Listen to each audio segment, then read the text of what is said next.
Hello, everyone, and welcome back to The Rundown. I will be your host today, Craig DeLuz, coming at you from the West Coast, the left coast, behind the Iron Curtain, otherwise known as the Sierras. And today is Monday Fun Day.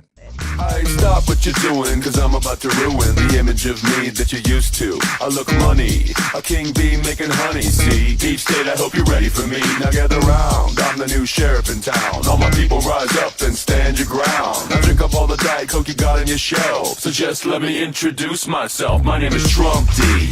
I like my mashed potatoes lumpy. Fake news, oh how I like to punk thee. That little sniper on the slope tin, he took a shot but he missed me. I don't fall, y'all, I'm like the ever-ready bunny. Still going strong and spunky. So put on your big boy pants. Come on, let's do the dance. Trumpy dance is your chance to do the Trump. Come on, do the Trumpty Trump. Come on and do the Trumpty Trump. Check me out, y'all. We do the Trumpty Trump. Just watch me do the Trumpty Trump. Do you know what I'm doing? We do the Trumpty Trump. Come on, everybody do the Trumpty Trump. It's time to do the Trumpty Trump. Yeah. That's right, folks. We're doing the Trumpty Trump because as long as Trump is winning, America is winning. You and I are winning. So all is good in the hood. Now, I have to admit, today's program is pre-recorded. When I say pre-recorded, I recorded about an hour or two before our normal airtime because, well, we have the California School Boards Association conference, their annual education conference is this week. And I'm usually there live during the time that we're doing this program. We have our delegate assembly during this time. Anyway, point being, there are some days this week where we're going to be live. There's some days this week where it's going to be pre-recorded, either a news program like we're going to do today, just talking about the updated news, or maybe a pre-recorded interview that we've done from the Gun Rights Policy Conference. But we're going to be here every day this week. We'll have something for you. Unfortunately, we may not necessarily be here live. And because we're pre-recording, Mike wasn't able to make it. So it's just going to be me. It's just going to be you, because guess what? Just because I'm not monitoring your comments doesn't mean you can't still leave your comments. Would still love to hear what you have to say, what you think about the content, what you think about the topics that we're talking about. If you got any intel, feel free to go ahead and leave a link in the comment section. Would love to hear from you very, very much. So let's go ahead on that note and get into the program. And you know how we always start it. That's right. We always start with a quick shout out to our sponsors. We'll start with the folks over at Hitman Industries. They sell rifle and pistol caliber barrels. They are available at any length. If you are looking to do either a brand new build or maybe you're looking to rebarrel your old rifle, trust me, there's no better place that you can start than with Hitman Industries at hitmanindustries.net.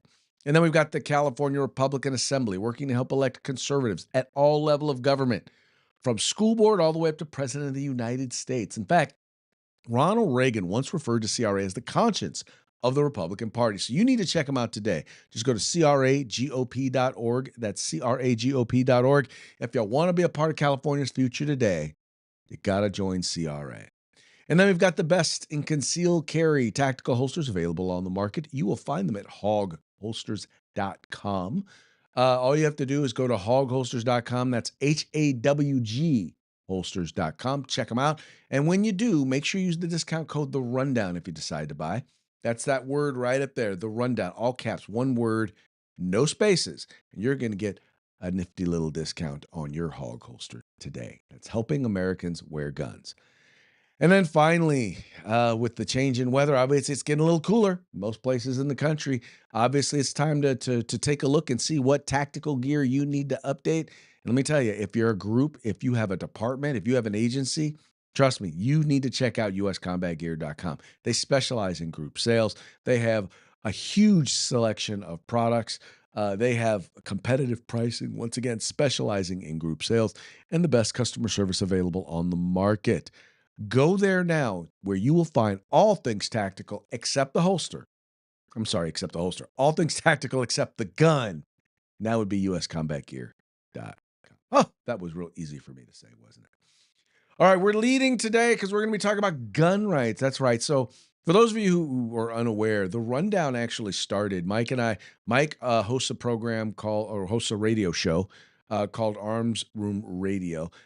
For years, I did what was a program called Morning Coffee with Craig for the Firearms Policy Coalition, we met and decided we were hanging out and we're hanging out together, and either he'd host whenever we did conferences, he'd co-host my show or I'd co-host his show, and we decided we wanted to do something different than guns. And so we want to talk about other things, other politics, other policy issues other than just guns. So we said, let's start a program called The Rundown, and that started in 2020. Well, suffice it to say, well, here we are now, and uh, we're always looking for good gun stories. So the reason why this story in particular is leading is because this has been a something that an idea of mine that I've literally had for well over a decade. And this has to do with the Department of Justice actually establishing an office dealing specifically with gun rights within the Department of Justice, right?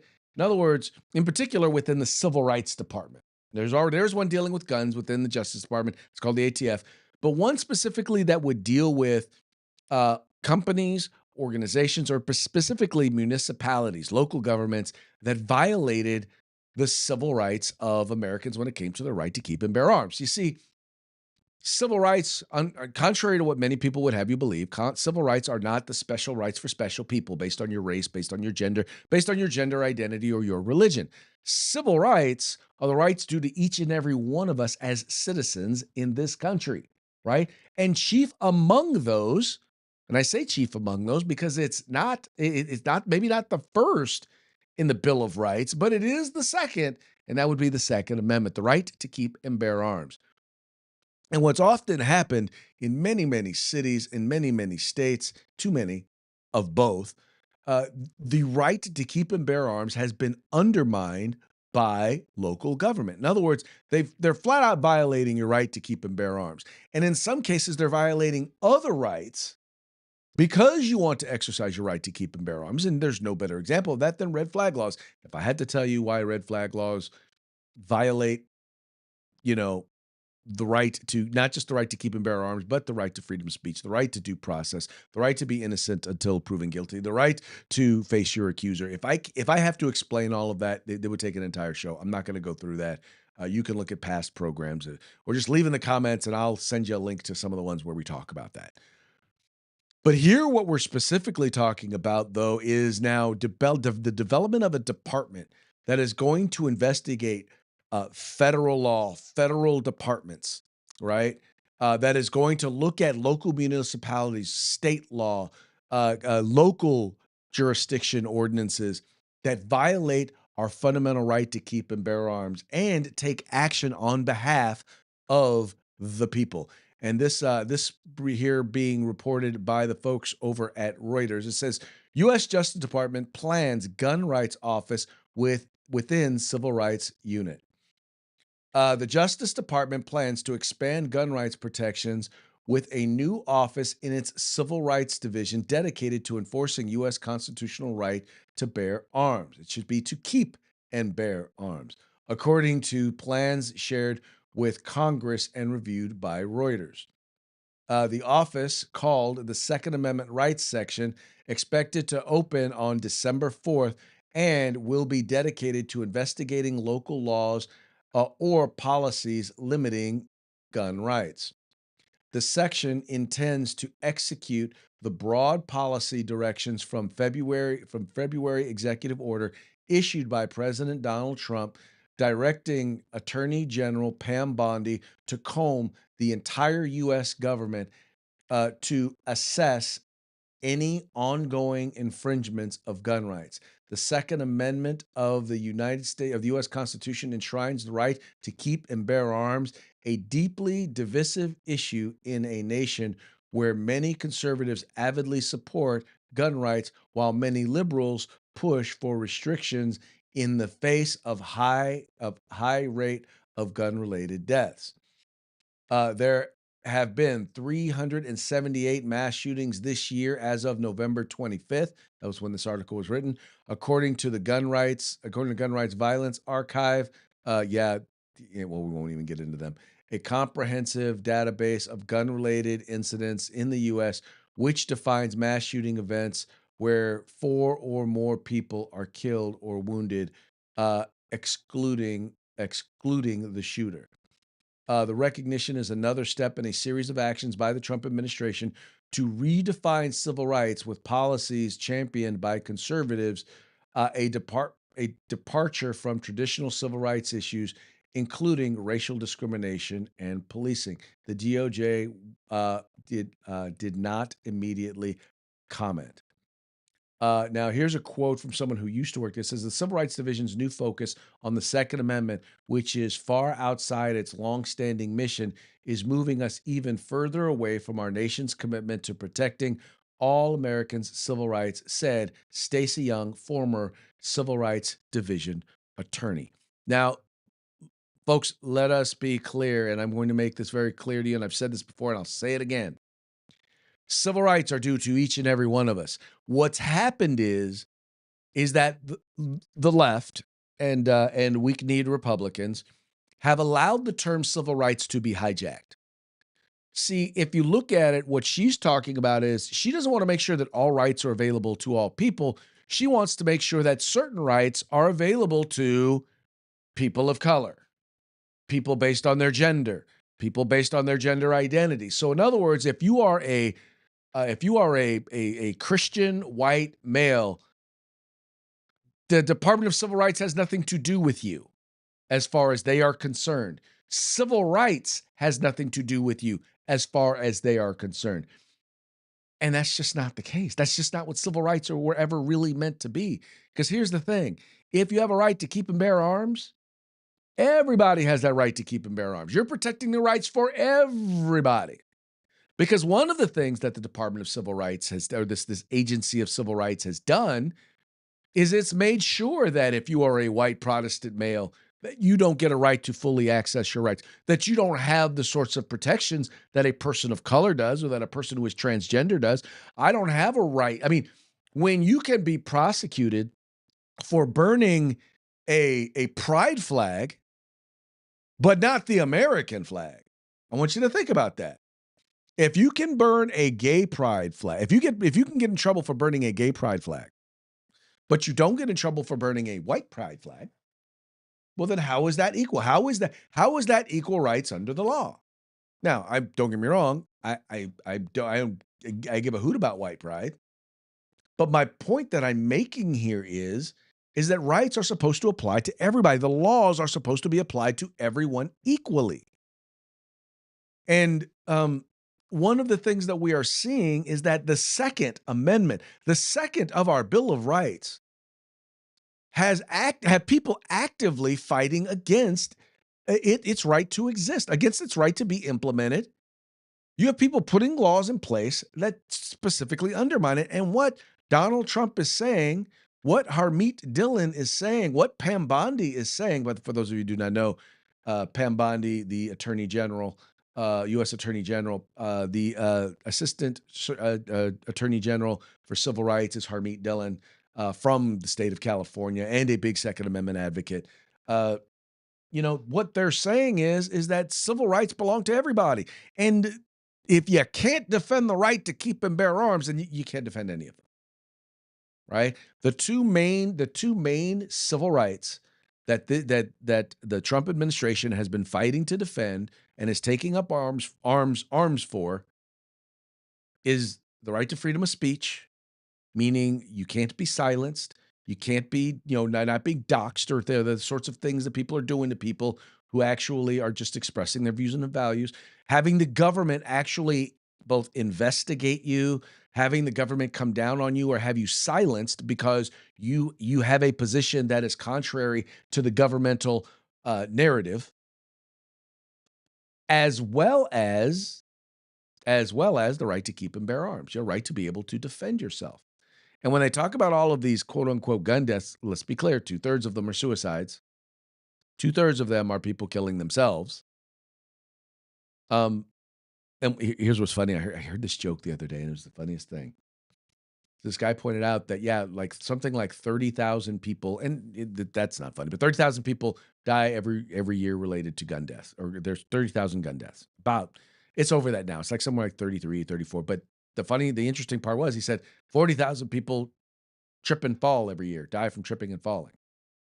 So one is a constant. So So one is the thing, it's an epidemic that we need to deal with, and the other, well, mm, oh well. Funny joke. If you probably anyway, I'll just leave that alone. But anyway, all that having been said, um, I think it's great that they're doing this. Like I said, I've been calling for it for over a decade. I, very much would like for those of y'all out there who maybe know some folks out there. I've reached out, but I would love to be. If there's a way to get in to be a part of this, I would love to be a part of a work like this. It is. I actually I became a gun owner relatively, when I say late in life, I was 40 when I bought my first gun. And I got into gun rights because I wanted to be a responsible gun owner. And when I really understood, I was already working in politics, working in policy. And when I really understood all of the laws that were put in place and the restrictions that were put in place, I realized that our fundamental rights, especially in places like California, it was being highly restricted. I mean, when it says thou shalt not infringe, places like the state of California were directly ignoring that because they were totally infringing on our right to keep and bear arms. And that is eventually what got me involved in the gun rights movement, working with the Firearms Policy Coalition, got me involved as a lobbyist, got me involved as a media personality, because I believe if you can't defend the basics of civil rights, then none of the rest of them are safe. If you can't defend the right to keep and bear arms, the right to freedom of speech, and the right to due process, nothing is safe. Absolutely, positively, nothing is safe. So, hats off to Pam Bondi. Once again, I've told you, I've had my concerns about Pam Bondi, but this is another feather in her cap for her. She's got some issues in the past when it comes to Second Amendment, but I believe she's taken some steps to make it right. She's working on rectifying it. And Harmeet Dillon has always been a phenomenal supporter of the Second Amendment. So hats off to Harmeet Dillon. Once again, Harmeet, give your boy a call. I'd love to come help. Not saying, just saying.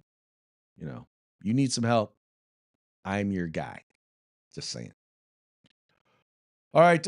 Another big story that is in the news today has to do with the fraud, the billions of dollars of fraud from COVID era money, from autism money that's been taking place, specifically targeting, specifically when it has to do with the Somali community.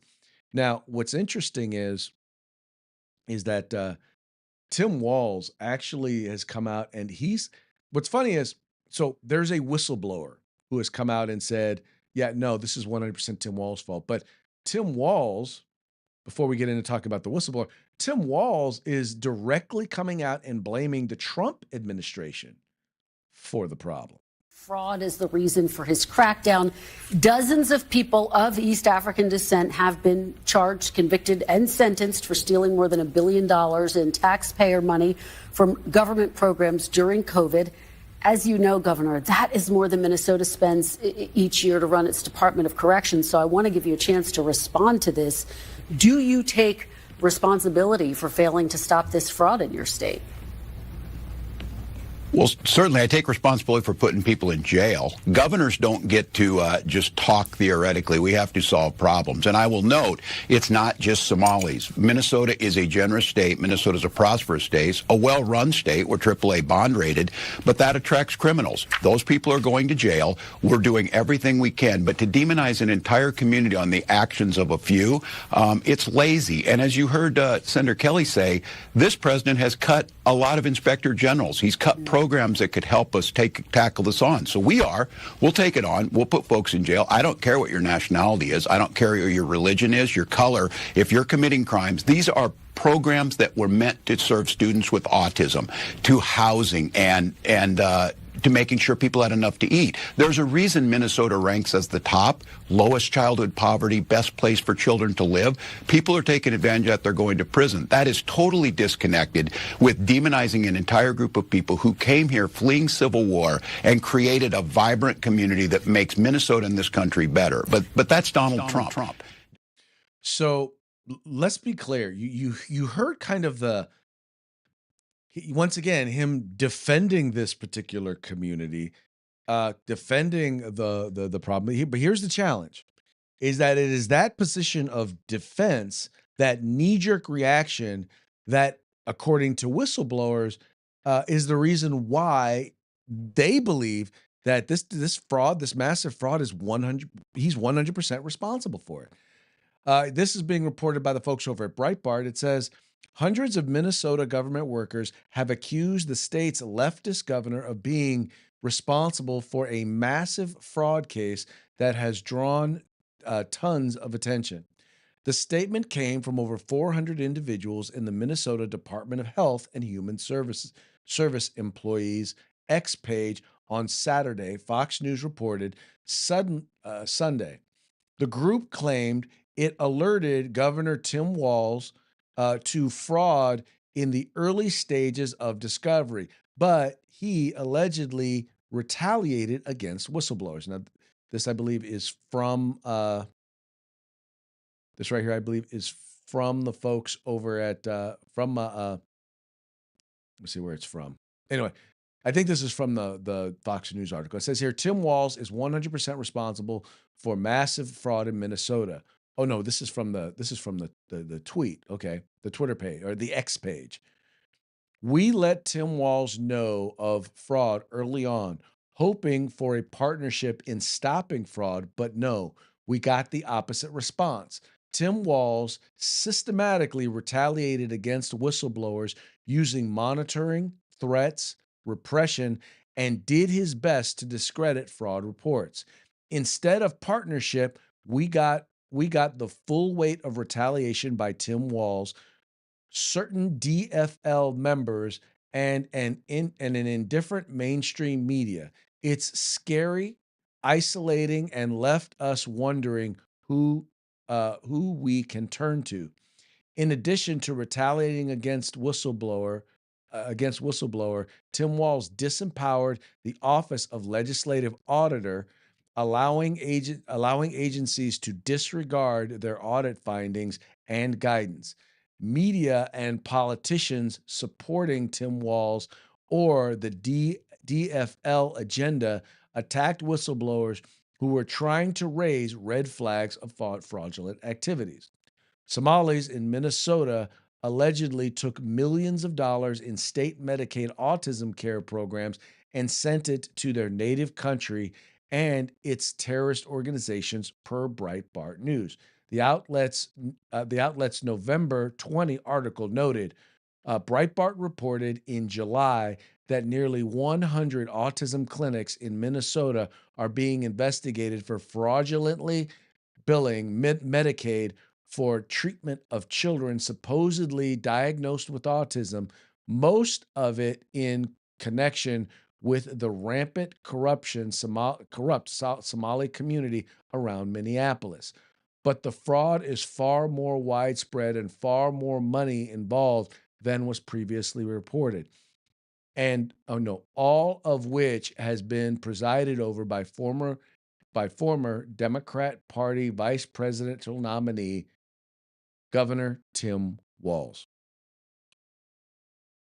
Yeah, so these are people who are within, I'm assuming they say employees, so I'm assuming this is the union. I could be wrong, but these are employees who have said that they've come together, they've tried to alert, they tried to alert the administration that these things were going on, and they tried early on in the process.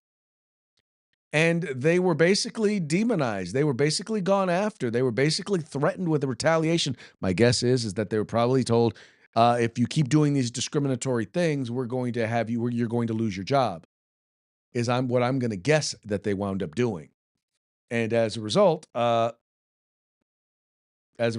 nothing happened. And as a result, now we see that, billions of dollars got stolen.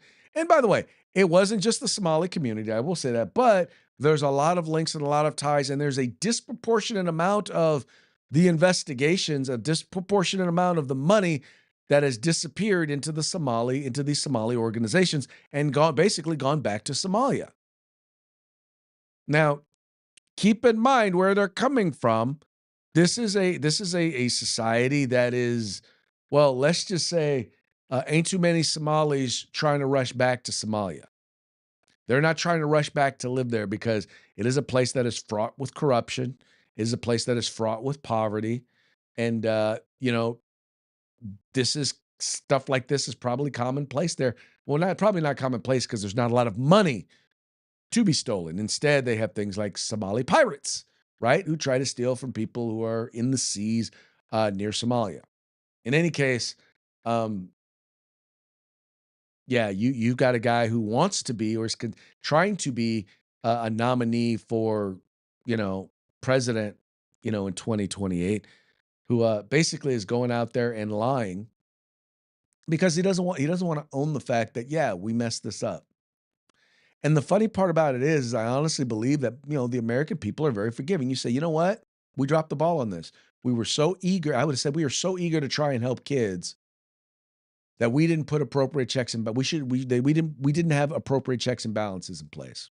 Well, now we're going to fix it. That's what he should do.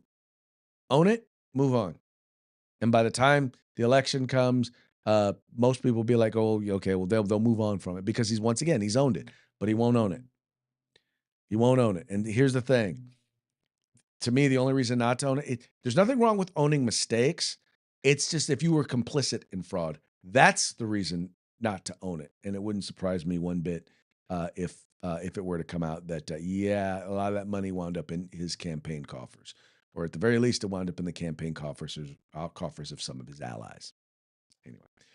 Moving right along, fellow unit member says DC shooter felt abandoned by the CIA. Now, there were a lot of people who got left in Afghanistan. You might recall the shooter, the gentleman who shot the two National Guardsmen, one of which who's since passed.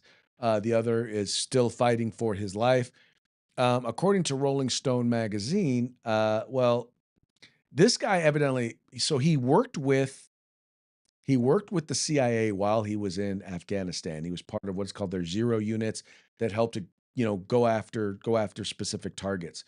So evidently he worked with us, got cleared and came here. But according to a lot of folks, he basically was radicalized once he got here.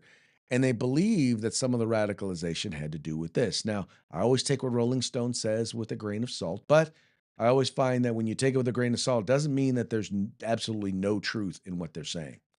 So it says here, fellow unit member says alleged DC shooter felt abandoned by the CIA. The alleged shooter of two National Guard members was struggling with mental illness, his ability to support his family, and according to an Afghan veteran who fought with him, his pleas for help to the CIA went unanswered. Lakanwal, a 29-year-old Afghan national, served in a CIA-backed Afghan force unit known as Zero Units in Kandahar. He is facing first-degree murder charges after Army specialist Sarah Beckstrom, 20, died of her injuries following the Wednesday shooting near Farragut West Metro Station in Washington, D.C. Air Force Staff Sergeant Andrew Wolf, 24, remains in critical condition. Investigators are still working to establish a motive for the attack.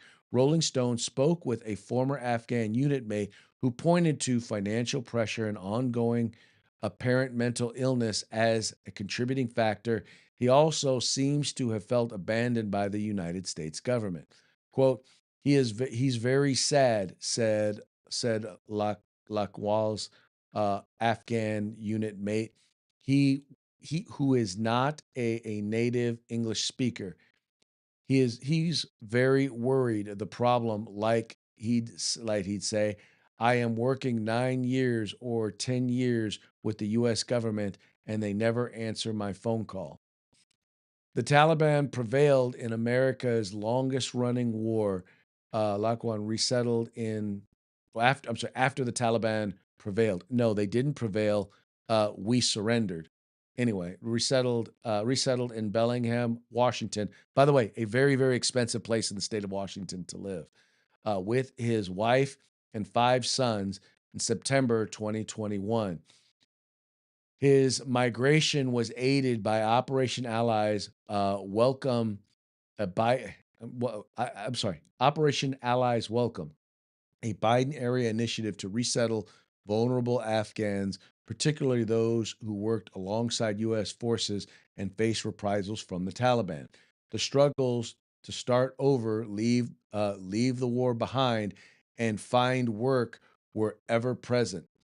Like he was fired from his job at a laundromat because he lacked a work authorization card, despite being approved for asylum and authorized to work by the Trump administration, according to his former unit mate, who fought alongside him for more than a decade. In September, his nephew requested that the Bellingham House Authority approve a move closer to an Afghan community. The handwritten application, reviewed by Rolling Stone, cited his isolation, lack of English skills, and the need to find employment in a larger community like Seattle. He didn't feel safe in Bellingham after he was assaulted when a man sprayed something into his eyes, uh, requiring hospital treatment, according to an application. Quote, this experience has caused him stress and fear, and he does not feel comfortable continuing to live in this town, the nephew wrote. It is very important for him to be near his community and relatives and feel safe and have the opportunity to find work so he can support his family. So, in other words, much like we did for many of the folks who aided us in Afghanistan, who were in fact left in Afghanistan, uh, some of the folks that we brought here, we left abandoned. Now, mind you, this guy didn't come across the southern border. If he had been an illegal immigrant, if he had come through illegally, he probably would have gotten all the help and resources that he needed, or at least he would have got into a homeless shelter. At least he would have got him an Obama phone, and or Biden would have switched him to a Biden phone. Anyway, um, here's the thing: number one, we owe these guys, these folks, something. These people who helped us, we owe them something. I don't know that we owe them everything, but we do at least owe them a return phone call. I would say if they have need, if they're in assistance, maybe there's nothing that we can do, but at the very least, we ought to be returning the calls of folks.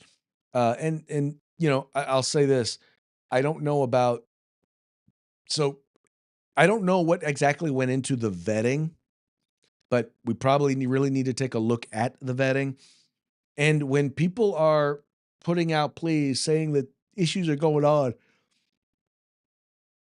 perhaps the people like, I don't know, the CIA, the people who are tasked with resettling these folks should actually listen, because clearly what happened didn't happen in a vacuum, right? There were definitely issues that someone should have known about.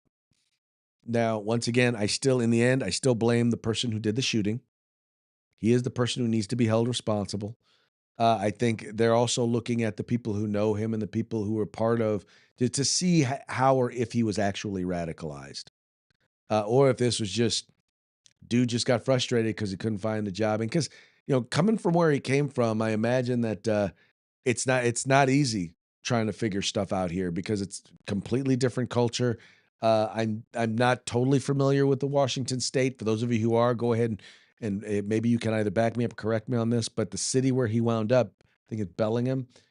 It's yeah, Bellingham. It's pretty. It's not very diverse. It's also very expensive part of Washington to live in, and to be there and not have a job. Yeah, that can be very stressful, especially with the spouse and kids. So, one, I would have probably really rethought about the idea of resettling him someplace that expensive, someplace that far away from any other, the Afghan community. Uh, if this story is correct, this just sounds like bad follow through. That sounds like bad follow through, and we need to do better. But I am not closing the door on the idea that there could be a lot more to this. But I'm also open to the idea that this may have just been it, and he may just have lost his stuff. Anyway, my main point is, uh, could this have been avoided? Could it have been prevented? Quite possibly, and we'll find out more later. But yeah, probably. And I don't know that closing the border. I do know that we need to make sure that our vetting processes work, right?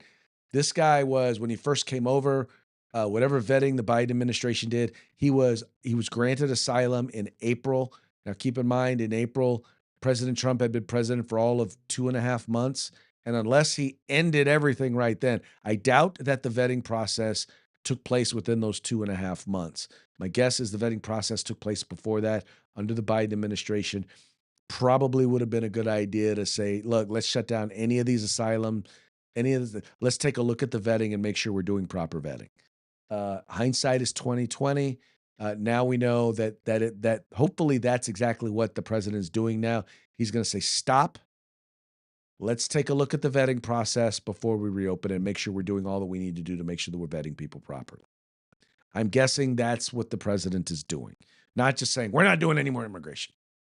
Because first of all, I don't know that he has the ability to do that. I mean, permanently. I don't know that he has the ability to do that permanently, but all that having been said, I think that what he's doing is making sure that our vetting, that if we're not in the middle of doing the work, if we stop the work, we can take a look at the process and make sure the process works. And not just the vetting process, but the follow-through process. So the guys like this don't, if this story is correct, and it basically comes down to what Rolling Stone has reported, that guys like this don't fall through the cracks because, now we see what the worst. Well, I don't know if this is the worst case scenario, but this is definitely not far from the worst case scenario of what could happen in cases like that. All right, moving right along. Final one. UK is scrapping trial by jury. Now, folks, this is a very, very bad idea. This is a horrible idea. Much of our jurisprudence, much of our legal system is based on British common law. And to see the direction that they are heading, this could be a tremendous loss of liberty. According to Breitbart, biggest assault on our liberties in 800 years. UK abolishing trial by jury threatens freedom of speech. Freedom of speech will be under even greater threat if the British government is able to do away with jury trials for almost all cases because legal studies show a judge sitting alone is far more likely to convict defendants in free speech than juries, the Free Speech Union warns. The Free Speech Union warns the United Kingdom risks losing, quote, a check on governmental power and arbitrary justice in the biggest assault on our liberties in 800 years. If the government is able to push ahead this week with plans said to be looking to abolish the right to a trial by jury in all but the most serious cases, such as murder, rape, terrorism, and others. For many other criminal cases where defendants face considerable jail time, the chance to have their guilt assessed by their peers hangs in the balance as Justice Secretary David Lammy looks for a cut cost way to clear a backlog in cases, and the union warns freedom of expression cases are particularly threatened. In statistics cited by the FSU and reproduced by the Daily Telegraph, the union said legal studies had found defendants in free speech cases are twice as likely to be acquitted by a jury than those who had sat in a court without. A statement by the union said, quote, according to legal studies, jury trials provide a more balanced outcome with higher acquittal rates in cases that might otherwise be influenced heavily by prosecutorial bias.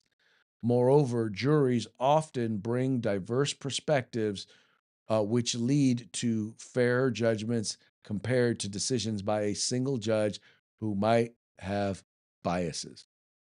So, and I think that's an important thing. The reality is all of us have biases.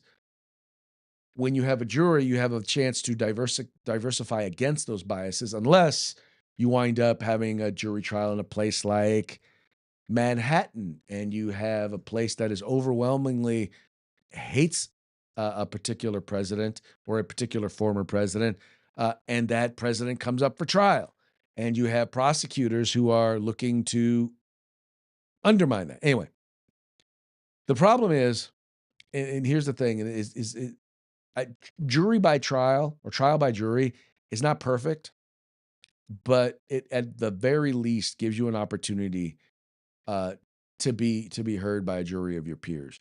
Uh, Judges, more and more, we're finding are less and less impartial as we would like them as we would like to believe they are.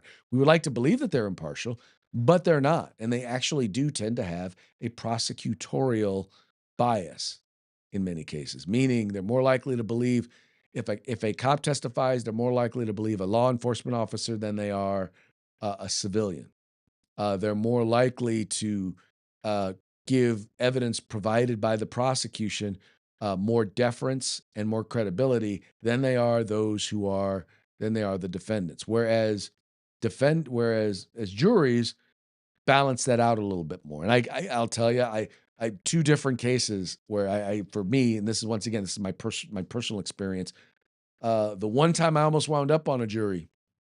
The reason I got kicked off was because I said that I was n- I did not give any additional credibility to a law enforcement officer's testimony than I did an average citizen's testimony. In other words, I know that law enforcement officers are human, they are fallible, and some are dishonest. Not all, not even most. But I would require the same sort of facts and specifics backing up their account as I would the average citizen. I wouldn't give them less credit. I wouldn't give them more credit. I would have higher expectations for them only because this is their job to be able to provide that sort of information and data and whatnot. But I would not. I mean, if a citizen came up and had the same exact information, I would be, I would weigh that information the same. That was one instance. The other was an instance where I literally, and this was a court case. This was just a traffic court case, but I pled not guilty because here's what happened. So I was looking for the DMB, right? I had my phone out and I was looking at the map application, and I got pulled over. And at the time, I thought that just having your phone out was a crime in California. I thought it was brilliant. So the guy asked me, I pulled you over because you were on your phone. I said, well, I was trying to find the DMV. He's like, well, it's illegal. So he gave me my ticket and everything. And then I went and I looked it up. And at the time, the only things that were illegal to do was to either be on the phone talking with somebody or to be texting somebody. Those are the only two things. So you could be using an app like MapQuest or Google Maps in this case, and it's not a crime. It's not illegal. So that was my defense. When I went in, I took my phone records, both the phone calls as well as the text messages, and I said, this was the time in which I was pulled over. If you look, there are no text messages being sent. There are no phone calls being made during this period. You see that this phone is in my name. And the judge basically assumed that, well, I don't know that this is your phone. And I said, you can call the number. He basically threw out my evidence. Oh, by the way, I also cited the law that specifically noted that what was illegal. And he said, well, but he's like, you didn't contest it at the time. I said, I didn't contest it because at the time I thought that using the app was against the law. Now it turns out it's not. Anyway, I still wound up having to pay the ticket because once again, he just didn't believe me. He had a prosecutorial bias. So with that, I'm like, yeah, okay. So I see that. So yeah, no, we need to not get rid of jury trials. That is not something that we ought to be supporting. So I'm hoping that doesn't happen because every time some stuff like this happens, they're like, oh, well, we need to be doing the same thing here in the United States. I'm like, yeah, no, no, we shouldn't. So anyway, that's definitely something worth keeping an eye on. All right, folks, that now brings us to our parting shots. Parting shots are brought to you by Hog Holsters. Just go to hogholsters.com. Use the discount code The Rundown. All caps, no spaces, one word. Get your Hog Holster today. All right, our first one, or all of these, by the way, are going to be coming to you by the Babylon Bee, fake news that you can trust. And this first one here. Tim Walz offers journalists free tampons to stop talking about his fraud scandal. There you go. I know. Here's another one. This one is also now. This one is relevant only because she's also from the state of Minnesota. Ilhan Omar argues she should be able to stay in horrible country she hates. Yeah, which is odd because she seems to really hate America, but yet and still, she still has absolutely no problem wanting to stay here. I don't get that. Anyway, I digress. And then finally, Chicago judge hoping 23rd time is the charm for rehabilitating a violent criminal. This is in response to the lady who, well, let's just say, or the gentleman who had already been arrested 23 times and got out and was on an ankle monitor and burnt a lady alive there in Chicago. Yeah, sad stuff. All right, folks, that brings us to the end of our program. Let's go ahead and give a final shout out to our sponsors. Hitman Industries, you'll find them at hitmanindustries.net. Rifle and pistol caliber barrels available for you to purchase at any length. The California Republican Assembly, the conscience of the Republican Party. Check them out at cragop.org. You've got the best in concealed carry tactical holsters available on the market at hogholsters.com. And then finally, you've got the place where you can find all things tactical except the gun. And that would be at uscombatgear.com. All right, folks, that's going to be it for today. I make no guarantees about what you're going to get tomorrow. All I know is that you're going to get some content tomorrow. So hopefully, well, I doubt it will be live. Let me just be clear. It will not be live. So you may get a program like this tomorrow with me and Mike, program like this tomorrow with just me. You may get a pre-recorded interview from the Gun Rights Policy Conference, but you will get something. So tune in tomorrow, same bat time, same bat channel. We will holler at you mañana.